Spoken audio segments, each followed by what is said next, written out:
Let's take a look at this multiple choice question from farhatlectures.com.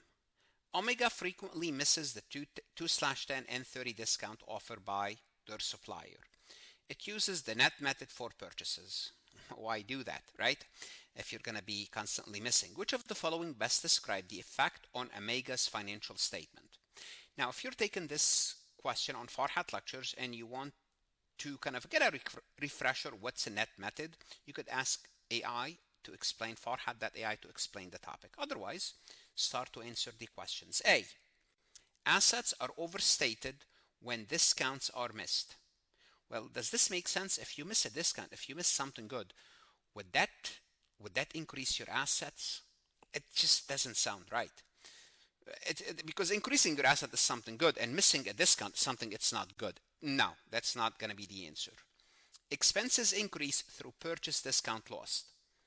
Yes, if you keep recording the amount initially at the discount, then you miss the discount, you're going to have a purchase discount lost, which would increase your expenses, not your asset. So between A and B, I'm going to keep B. C, liabilities are understated at purchases. Now, liabilities are recorded at the net amount.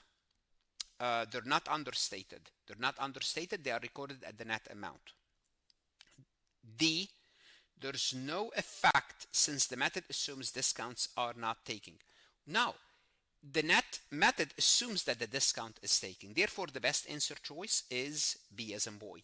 Now, if you want to, you could ask AI to explain the correct and incorrect answers. And if you like this question or you want to practice more about this topic, you can ask AI to create a similar MCQ. What should you do now? Whether you are a CPA exam candidate, accounting student, go to Farhat Lectures. Look at additional resources, lectures, multiple choice, podcast lessons, AI assistant support, and we have support by Farhat team. Start your free trial, invest in yourself. That's the best investment you could make, and God bless.